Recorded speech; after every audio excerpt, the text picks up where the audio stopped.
welcome to another edition of StorrsNation. I'm here with Ryan Kim and Andrew Mitchell. Tonight we will be discussing the MLB Playoffs, David Ortiz, and a look at your NCAA Basketball preview. We can't wait to get started with you, but right after this short commercial break.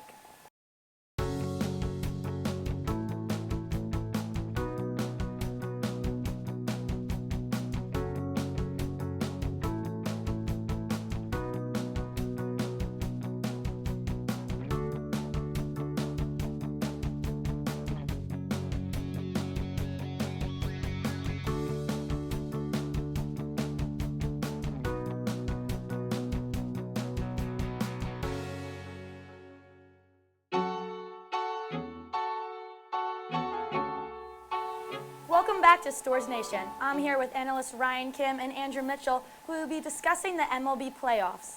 Tonight's Game 5 in the NLCS, where the Dodgers and Nationals will face off after the Dodgers took the win Tuesday night 6-5.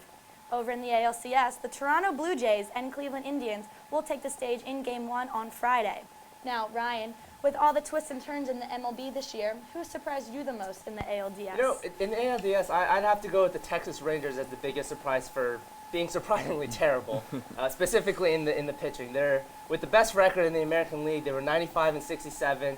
They had very high expectations in Texas, and Toronto, they had just played a wild card game against Baltimore, coming off that win. They didn't have their number one pitcher, Marcus Stroman, so they really had the extra day rest, which it didn't work out because Cole Hamels, the Rangers ace, he's a 15-game winner, 200 strikeouts in the season, and a sub-350 ERA, which for an ace, I'd say that's pretty good. Pretty impressive, yeah. And he allowed 7 runs in the first inning, 6 of them which were earned, but he only goes 3.1 innings, which in the playoffs you can't see that. You can't have your ace pitcher starting off a series allowing 7 runs, 6 of them being earned. Being a former World Series MVP from Cole Hamels, you'd expect a lot better from him. To really, it seems that Cole Hamels, what he did, and how rough he was, it kind of set the tone for the rest of the series. Definitely. Yeah, and then coming from the Blue Jays side, they outscored the Rangers 22-10 in the entire series. 22-10 in a 3-game set against Cole Hamels, Yu Darvish, and Colby Lewis, who 1, 2, and 3 pitchers. That's not bad on a regular team. Darvish was hyped coming from Japan a couple years ago, I think in 2012, and he just came off Tommy John surgery last year, but he had a career 3.29 ERA. Again, very good for a starting pitcher, and then Colby Lewis he's kind of just being Colby Lewis out there. Allowing 5 runs. He allowed 5 runs in 2 innings. But you can't have your starting pitcher going less than anything less than 5 it's pretty rough. So overall the starters really was the problem. The starters were the problem. They surrendered 16 earned in 10.1 innings with 7 strikeouts. 7 strikeouts. The team averaged 7.2 strikeouts per 9 innings pitched the entire season, and they had 7 in the entire series. That's ridiculous to me. I mean, manager Jeff Bannister and the Texas Rangers, they have to be questioning how they let the series get away so badly and, frankly, so quickly, because they'll be headed to an early offseason. Yeah.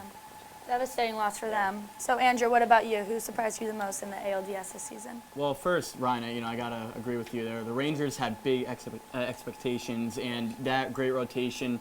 Very upsetting to see them get knocked out so early. But for me, I was very surprised with the Indians. Cleveland came in there. They said bye-bye to Big Papi. Unfortunately, the end of his career, it's over. The Sox are riding Papi, though. He had an amazing year, 38 homers, 127 RBIs. And, what a better way to go into the playoffs with him. And you have ace pitchers like David Price, Rich Porcello really stepped up, and then Clay Buchholz, he's just there, but he had to go in there. And all 3 of them just could not get it done. They unfortunately had terrible ERAs. Price over 10, Porcello over 10. You can't have that out of 2 ace pitchers like those 2. And they just got outscored by Cleveland, 15-7. It was a really bad series for the Sox. They batted .215 altogether. It's something that nobody expected the Red Sox to do, and nobody at all expected the Indians to be where they are now in the beginning of the year. I guess there's something good with them, but I definitely liked how Jose Ramirez stepped up in the series. He batted .500. That's really impressive, and you want a strong player like that to carry you through. And then they shut down Papi. I mean, that's all they had to do. Of course. Yeah. I mean, he is the face of the Red Sox. I mean, of course, it's last season, but shutting him down, that was big part in the win for the Indians. Yep. Yeah. Speaking of Ortiz, Ortiz was a 10-time All-Star, a 3-time World Series champion, and holds the Red Sox single-season record for home runs, set back in 2006. So, with David Ortiz being officially retired, where do you think he belongs in the Major League's best hitters? Well, let's see. I don't know. That's pretty interesting because I love Poppy. I give a lot of respect for him. Even as a Met fan, I got to see him earlier in the year, and he was just outstanding. He's definitely known for his clutch moments in the postseason, and that's something that he'll never be, let down on. He had, I think he's 7th all-time in postseason homers and 10th all-time in hits. That's really impressive, and luckily for him, his legacy didn't die in Boston like a lot of players who will try to continue their career as long as they can. But he pulled a path like Jeter. He, quit when he was ahead. An amazing year for him, and it's really good to see that. So I'm really happy to see how Poppy pulled out. Yeah, I agree with you. I mean, I think, he did all you want to see for the Red Sox. I mean, the Red Sox, they couldn't have expected anything more from, David Ortiz going to his last year, 40 years old. Mm-hmm. It's pretty impressive numbers he put up. But for in the designated hitter conversation, I'd put him probably 3rd behind Edgar Martinez and Frank Thomas because, I mean, they were 2 of the best in the sport. Big Frank, you gotta love him. Yeah, you gotta love him. But, as a lifetime Boston Red Sox, it's going back to his early days in Minnesota. Yes, he was a Minnesota Twin way back when he started, right? Imagine if he was still a Twin. Oh, my God. You gotta think the Twins have to be kicking themselves. Yeah. I mean, the career he put up, he has to be. But, there's no question. He's one of the top 10 hitters of all time for me. I mean, he's a 287 overall hitter, 380 on-base percentage, 552 slugging. Ortiz he struck fear into almost any pitcher that was facing him. There's not one pitcher out there that I guarantee would have liked facing off against him. There's no one that they could face you straight up and say, yeah, I want to face this guy. You don't want to see that. With the power numbers he puts up, he's a proven hitter. Even this season, like I said, at 40 years old, he's hitting 38 home runs with a 315 average. Who can say that, at 40 years old, who can put up those numbers as a hitter? He's still at the top of his sport, but even though he won't be going out with the World Series ring, definitely he's going out on top. Yes. Yes, I agree. Well, that wraps it up for this MLB segment. Stay with us. We'll be right back.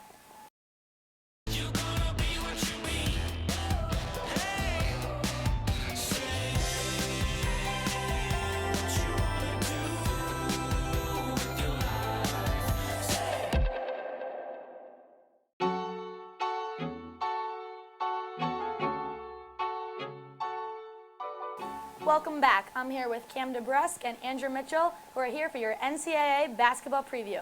Last year, Villanova stunned and took home the NCAA title. The preseason polls are officially out for this year's season, and everyone is buzzing. So, Andrew, who do you think deserves the #1 spot in the preseason poll? Oh, I gotta go with Duke here. I mean, they had a good run last year. They were impressive. They made it to the Sweet 16, 25-11. But, you got to look at the key players that are coming back. They got Grayson Allen, finished with 21.6 points per game, second-team All-American. And they got some great new players coming in. Jason Tatum, Gatorade National Player of the Year with 3 gold medals of USA Basketball. He's going to be impressive. But, unfortunately, the Blue Devils got away for Harry Giles, who is recovering from a knee injury. But we should see how the team will react when he comes back. He's going to be a big part of that offense. This is one of the best rosters in the country, and also with the winningest man in the history of the sport, in Mike Krzyzewski. Oh, this team looks amazing this year. I can see them making a nice long run. Blue Devils. Cam, what about you? Who do you think should be #1? All right, well, I got to agree. The Blue Devils do have an incredible roster, but the Harry Giles injury for me is really concerning. So I'm going to go with Kansas here. When you really look at Kansas, the player they're going to miss the most is Perry Ellis. But what Kansas does have is Josh Jackson, who's going to come in, plays the same position at Perry Ellis. He's a little lighter. He's not as strong as Perry Ellis was his senior year, obviously because he's a freshman. But he's also 6'8". In my opinion, he's a little bit better of a scorer than Ellis. And that's one of the things they couldn't do as well last year. They had some streaks where they went cold in the paint when teams could double up on Perry Ellis. So what they do have returning is their point guard leadership in Frank Mason III and Devontae Graham. So those are the 2 point guards last year who, if you remember seeing them in the second round, just dominated UConn offensively, hit 3 after 3, and really controlled the game. So I'm going to look to see those 2 players combined with Josh Jackson coming into this year to provide the majority of their scoring. The X factor for this team, the player who can really make or break this team late in the tournament, is going to be senior center Landon Lucas. Not many people know about him because he only averaged 6 and 7 last year. So what he really is going to need to do, and what he could benefit from with Josh Jackson taking a little bit of the heat off of him, is a little more space in the paint to rebound and score. So for that reason, I'm going with Kansas. I think that their returning leadership is going to give them a really big spark. Yeah, definitely. This season will definitely be one to watch. But let's take a look at the Huskies now. Their preseason ranking is number 21. The Huskies were 25 and 11 last year, winning the American Athletic Conference tournament, but were eliminated in the second round of the NCAA tournament. So, do you think they are fair or unfairly ranked in the 21st spot? Well, for me, I think they were pretty fairly ranked. It's a big question because, unfortunately, they did lose Daniel Hamilton. That's a big loss for them going to the NBA draft. But they have key parts coming back. You got Jalen coming back. He's going to be a big centerpiece of that team, as well as Purvis. And then you got Brima down below. So they got some questionable teams ahead of them with URI, who has E.C. Matthews coming back from an injury, so he's going to be a big part of that team. Should be interesting to see how the Rams come out this year. And then you also have St. Mary's, who nobody's really going to know why they're there, but they were the third most effective team in the field goal percentage. So it should be interesting to see how they can come back after having such a successful year when no one really knows who they are. But the Huskies, they have a strong team. They have some nice transfers coming in, have some strong freshmen. And basketball is always good up here in Storrs, so it should be interesting. The Huskies look good, but 21, little questionable. I think they should have been inside 20. What about Yeah, you? I'm going to have to agree with you, Andrew. Well, I do understand the logic behind the ranking, where last year UConn was hot and cold. They're missing Daniel Hamilton, who was a big part of their offense last year, and they're going to miss him this year. He put up double figures in a lot of different categories each game. So I do understand why they're at 21, but looking at the team, I don't see this team finishing 21. With the 5 freshmen who are coming in, 4 of those are 4-star freshmen. You got Altreat Gilbert, especially the point guard. He's the 6th best point guard in the freshman class.